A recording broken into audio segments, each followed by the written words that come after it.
नमस्कार दोस्तों। तो जैसा आप जानते हैं कि अपन द हिंदू आर्टिकल पढ़ रहे हैं और इस आर्टिकल को पढ़ने का हमारा मेन पर्पस जो रहता है वो रहता है आपका रीडिंग स्किल पर, है ना। तो हो सकता है जिस आर्टिकल को आप अभी पढ़ रहे हैं तो ये आर्टिकल 1-2 दिन पुराना हो सकता है। ठीक है, चलिए आइए स्टार्ट करते हैं। लिखा है law doesn't allow. Law law मतलब जानते होंगे कानून। डज नॉट अलाउ, कानून अलाउ नहीं करता। रेजिंग डहाना, रेजिंग का मतलब क्या होता है? डहाना।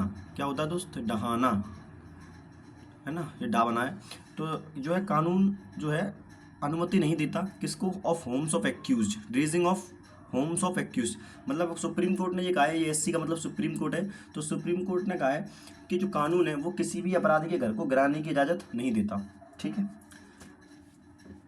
अब इसके बाद लिखा है it purpose it proposes. Proposes मतलब होता है प्रस्ताव। क्या होता है? प्रस्ताव रखते हैं तो हम किसी के आगे, आपने ही बहुतों के आगे रखा होगा। फ्रेमिंग, फ्रेमिंग का मतलब होता है तैयार करना। इट फ्रेमिंग गाइडलाइंस, गाइडलाइंस मतलब होता है दिशा निर्देश। क्या होता है? दिशा निर्देश।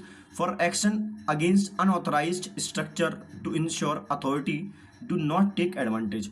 बोला ये एक प्रस्ताव है किसका? गाइडलाइन तैयार करने का, जिससे क्या हो, जो जो अनाधिकृत अनऑथराइज मतलब होता है अनाधिकृत, जो अनाधिकृत स्ट्रक्चर संरचना है, टू इंश्योर दैट, तो ये इंश्योर किया जाए। इंश्योर का मतलब होता है, एक तरीके से मैं बोल दूँ, सुनिश्चित करना, किसी चीज़ को सुनिश्चित करना कि जो अथॉरिटीज़ हैं, जो अधिकारीज हैं, वो इस चीज़ का फ़ायदा ना उठा पाएँ। लिखा है solicitor general defend UP government. जो सॉलिसिटर जनरल है इन्होंने यूपी गवर्नमेंट को यूपी गवर्नमेंट का डिफेंड करते हुए, बचाव करते हुए ये बताया, बचाव करते हुए कहा, है ना। देखो डिफेंड, अभी ये क्या है कि अब छोड़ो, अपन करंट पे तो पहुँचा ही नहीं, तो छोड़ दो इस बात को। देखो यूपी गवर्नमेंट अगेंस्ट चार्ज रेट्रीब्यूटरी। अब देखो रेट्रीब्यूटरी का मतलब क्या होता है? रेट्रीब्यूटरी का मतलब होता है, एक तरीके से मैं बोल दूँ, विध्वंसक बोल सकते अपन। ये प्रतिशोधात्मक। क्या होता है? प्रतिशोधात्मक मतलब एक तरीके से बदले की कार्रवाई। प्रतिशोध होता है ना एक तरीके से, जो बदला होता है। तो डिमोलेशन मतलब होता है, डिमोलेशन मतलब क्या होता है? विध्वंस करना, मिटा देना, किसी चीज़ को ख़त्म कर देना, है ना। तो क्या बोला है कि ये क्या है? एक प्रतिशोधात्मक क्या है? विध्वंस है। क्या है? प्रतिशोधात्मक विध्वंस है। चलिए आइए देखते हैं आगे लिखा है। लिखा है था supreme court on Monday question, कुछ सुप्रीम कोर्ट ने क्वेश्चन उठाया कब? मंडे को, है ना। बुलडोजिंग मतलब होता है वही बुलडोजर चलाना, of homes and private property of the persons accused. जिस जिस व्यक्ति पर आरोप लगे हैं उसका घर गिराने के लिए, जो घर गिराने के लिए प्रक्रिया होती है, जो गिराया जाता है अगर जिस पर आरोप लगे होते हैं, उसको क्वेश्चन करते हुए सुप्रीम कोर्ट ने कहा ऑफ क्राइम और इवन ऑफ देयर रिलेटिव्स, जहाँ तक कि उनके घर वाले, जो रिश्तेदार होते हैं, जिस व्यक्ति ने क्राइम किया उसके रिश्तेदार तक की जो है, states as a possible act of public retribution, तो उनके भी घर गिरा दिए जाते हैं। पब्लिक रेट्रीब्यूशन मतलब मैं बताया ना, प्रतिशोध। रेट्रीब्यूशन मतलब क्या होता है? एक तरीके से होता है प्रतिशोध। क्या होता है? तो प्रतिशोध बोलते हैं। क्या बोलते हैं? प्रतिशोध, है ना। Saying the law does not permit the destruction of the family shelters. बोला है कि जो लॉ है, जो कानून है, वो परमिट का मतलब होता है अनुमति देना। परमिट क्या होता है? अनुमति। द डिस्ट्रक्शन मतलब होता है विध्वंस। डिस्ट्रक्शन क्या होता है? विध्वंस। बोला है कि आप इनका कहने का इनका सेंस ये था कि कोई व्यक्ति जिस पर आरोप लगे हैं, आप उसका घर गिरा दे रहे हैं, और उसके जो फैमिली, उसको जो रिश्तेदार हैं, उनका भी घर गिरा दे रहे हैं। लेकिन लॉ तो इस चीज़ की भी परमिशन नहीं देता कि द फैमिली शेल्टर्स, जो शेल्टर मतलब क्या होता है, एक तरीके से बोल सकते हैं ना, वो जो निवास स्थान है, ऑफ इवन कन्विक्ट्स। अब देखो एक्यूज और कन्विक्ट्स में एक फ़र्क होता है। एक्यूज वो होता है जिस पर आरोप लगे हैं, आरोपी, और कन्विक्ट्स होता है अपराधी, जिस पर अपराध सिद्ध हो चुका है। तो सुप्रीम कोर्ट ने कहा कि भले ही कोई व्यक्ति अपराधी भी हो, लॉ कानून तो इसकी परमिशन नहीं देता कि कोई अपराधी घर पर ही बुलडोजर चला जाए, है ना। समझ में आ गया ना मेरी बात? चलिए आगे बढ़ते हैं। लिखा है हाउ कैन, अब देखो ये अंडरलाइन के अंदर है, मतलब इन्वर्टेड कोमा के अंदर, मतलब ये किसी के द्वारा कही गई बात होगी। How can anybody's home be demolished. बोला है कि किसी का घर कैसे, मतलब किसी का घर कैसे गिराया जा सकता है? Be accused in an accused sorry because he is an accused in a case.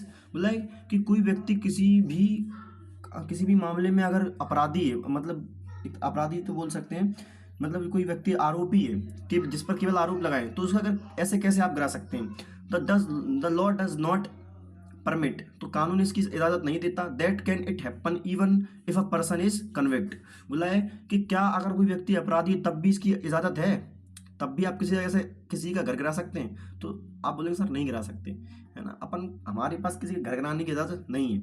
Justice B are गवाई हीडिंग अ बेंच, हीडिंग का मतलब होता है जब बेंच में नेतृत्व करना, है ना। हीडिंग का मतलब क्या होता है? किसी चीज़ का नेतृत्व करना, नेतृत्व करना।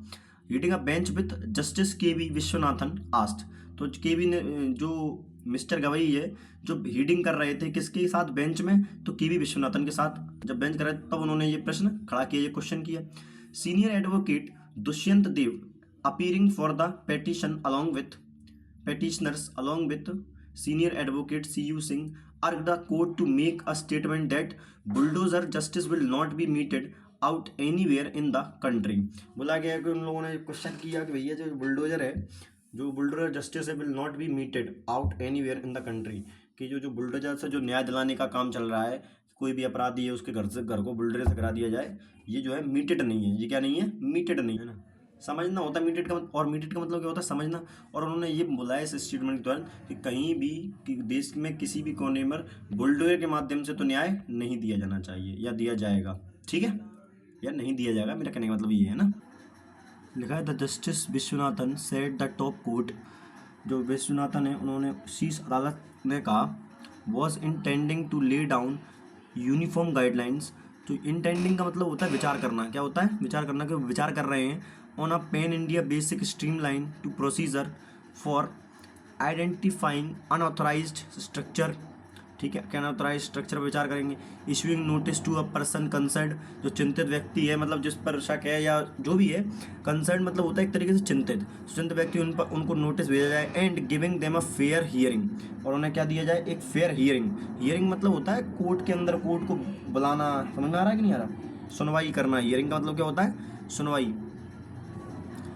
Subsequent actions.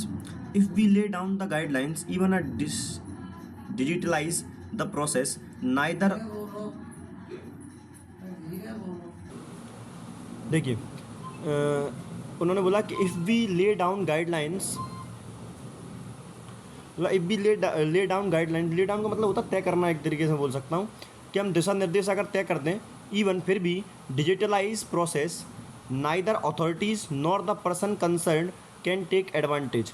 बोला कि अगर हम जो दिशा निर्देश हैं इनको हम डिजिटल भी कर दें तो ना तो अधिकारी और ना ही संबंधित व्यक्ति जो होता है, कंसर्न व्यक्ति जो है, इसका लाभ ले पाएगा, है ना। लिखा है solicitor general Tushar Mehta for the Uttar Pradesh government. अब देखो विच, अब ये विच क्या है? एक रिलेटिव प्रोनाउन है जो किसको करना, किसके बारे में बता रहा है? गवर्नमेंट को, गवर्नमेंट के लिए, है ना। ये विच किसके लिए आया है? गवर्नमेंट के लिए। Which has been blamed for the retribution demolisation, retributory demolisation. Retributory का मतलब क्या होता है? प्रतिशोधात्मक, मतलब किसी बदला टाइप से। तो उन्होंने, अब क्या हुआ कि यूपी सरकार पर सुप्रीम कोर्ट ने जो ब्लेम लगाया है ना, हैज़ बीन ब्लेम्ड, ये पैसे बॉयज लिखा हुआ है यहाँ पर, तो उसका बचाव करते हुए तुषार मेहता ने कहा said municipal law provide for the demolisation of illegal structure, कि जो म्युनिसिपल लॉ मतलब होता है नगर पालिका जो कानून होता है, उसने ये नियम उनका है कि जो अवैध ढांचे उन्हें गिराया जाए। सीधी सी बात है। तुषार मेहता ने क्या कहा? गलत नहीं कहा, कि नगर पालिका कानून में अवैध ढांचों को ध्वस्त करने का क्या है? प्रावधान है भैया, कि अवैध ढांचा है तो उसको गिराया जाएगा। मिस्टर मेहता डिनाइड का मतलब क्या होता है? मना करना, इनकार कर देना। Mister Mehta denied targeted communal और retribution demolisation by state demolisation happen after complying with statutory procedure.